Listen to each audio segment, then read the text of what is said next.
With Asia, I'd like to give you a little recap of what's going on in Myanmar. Mass protests have been taking place across Myanmar, formerly known as Burma, since the military seized control on the 1st of February.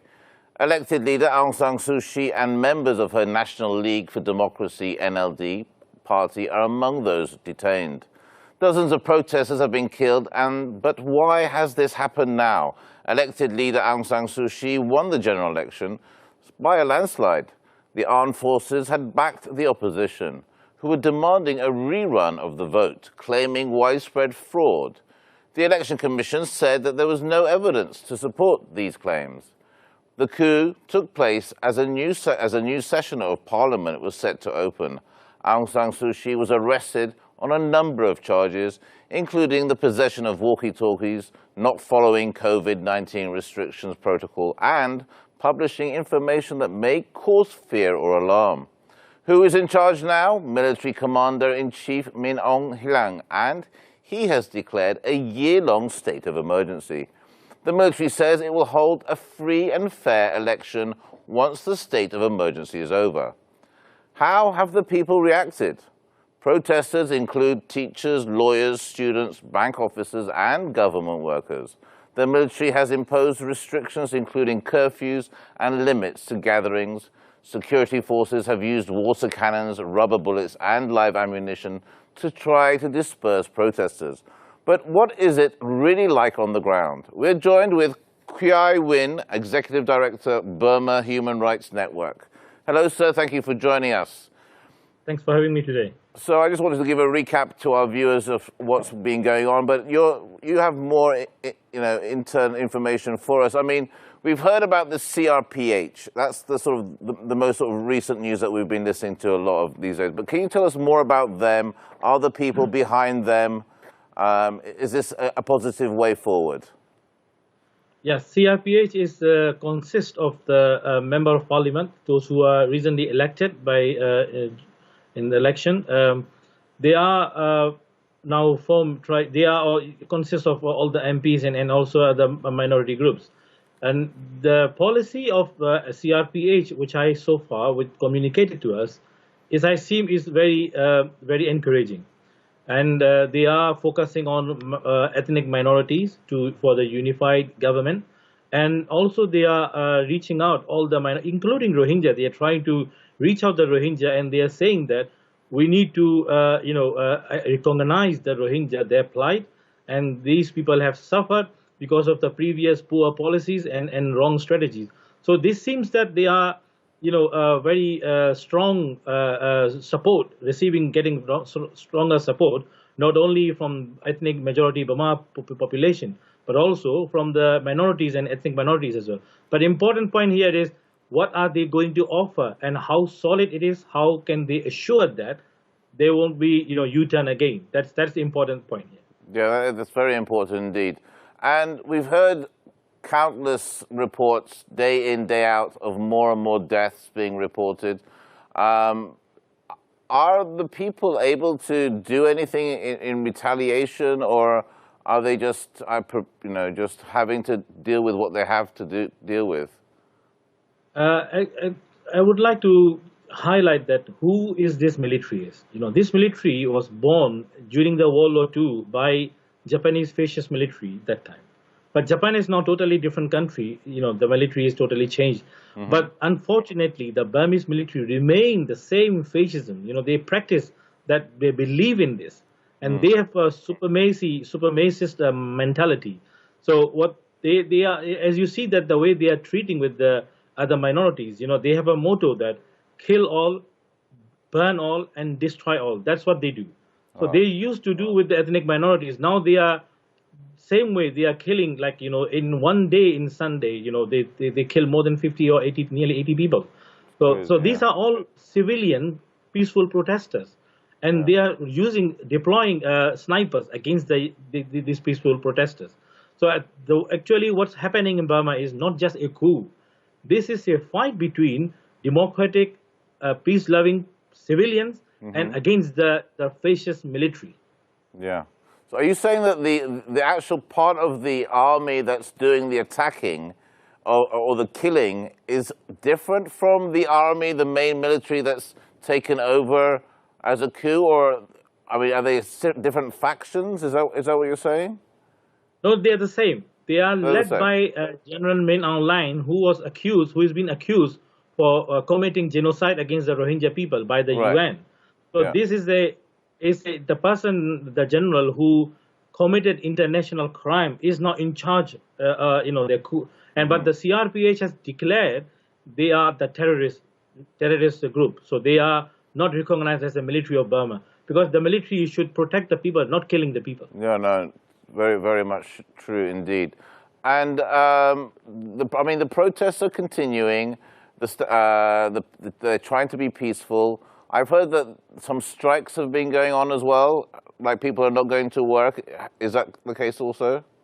Yes, the CDM movement has been get very highest momentum, and even there are several policemen also join, and police from different part of Burma, and especially from the border areas, and also the peoples are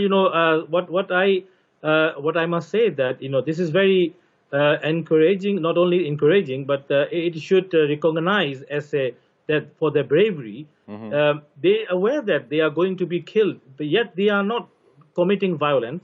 They are going to the street to protest peacefully. So this is such a peace, that it's not, you don't see much that kind of movement around the world today. But I'm so proud of this. It's very courageous indeed, especially when we hear so many people are being shot and killed in cold blood. It's terrifying news. You know, a lot of these foreign countries have placed, UK, EU, have placed some form of sanctions on military personnel. But has that really made any effort at all? I mean, it seems like it's such a soft attitude from the international communities. Is that the case, or please? Yeah, I mean, there are multilateral approach and also there are bilateral approach. And what we are encouraging is asking UN Security Council to impose embargo against the Burmese regime, that military junta, or those who are, fascist military. They are just killing their own people, the civilians. So this is important approach the international community need to do. And the second targeted sanction against the military-owned companies, especially gas and oil companies, those who are earning, the military is earning the billions of money to buy weapons and to kill their own people. So we need to stop that. And also international community need to engage with the people of Burma, supporting their peaceful movement, because these people are vulnerable, civilians. They are standing up against that ruthless military, and they have no protection.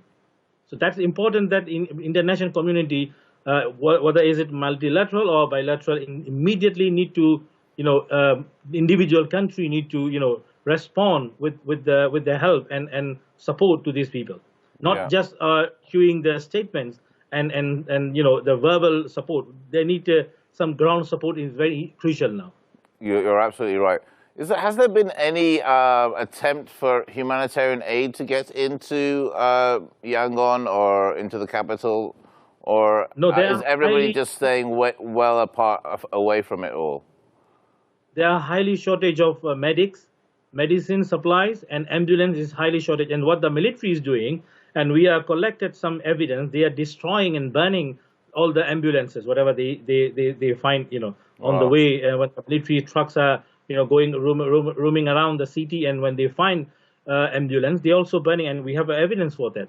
So they are also targeting, they are also beating the medics when they find. So that is a international crime. They are not, these people need to be protected. Even in the big wars, they need to be protected. Exactly. So I mean, international humanitarian aid is extremely important, and the most important point is this is the COVID situation is already there, and nobody is talking about the COVID situation anymore.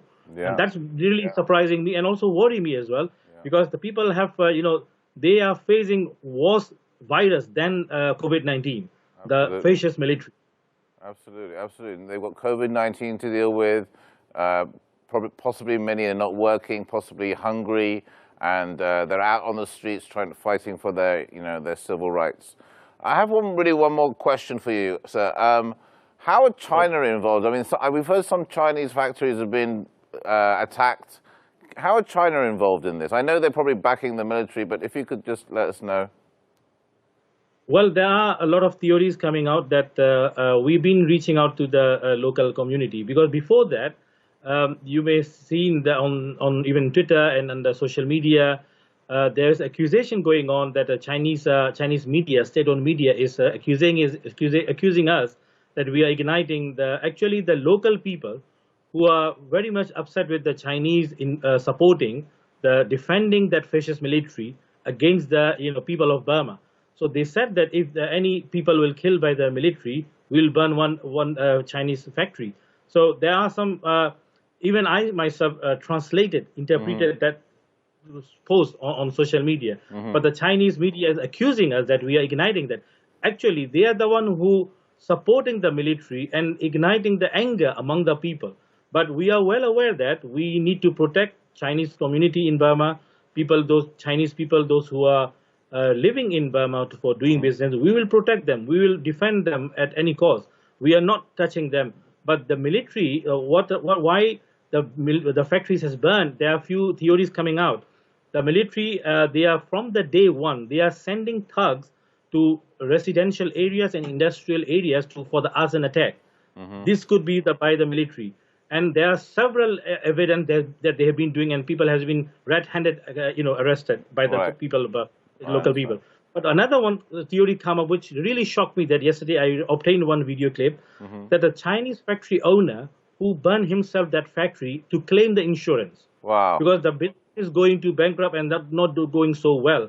So they are using, trapping us. They are exploiting, from every side. So that's really shameful what they have been doing now. For sure. But we requested to our communities, we are not the one who going to, and you see that the curfew order is there. There's still the factories are burning.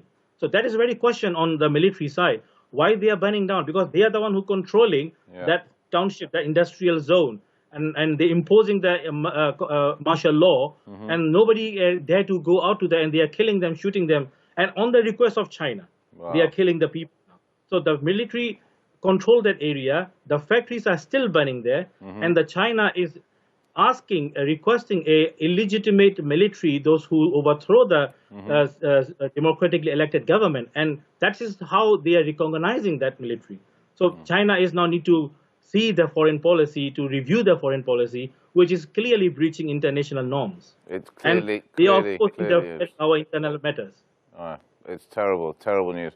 Well, thank you very much, sir, for your time today, and thank you for bringing us up to date with what's going on there in Myanmar, Burma, formerly Burma. And we hope to talk to you again and have you again on A News. Thank you again for your time, sir. Thank you. Thank you very much.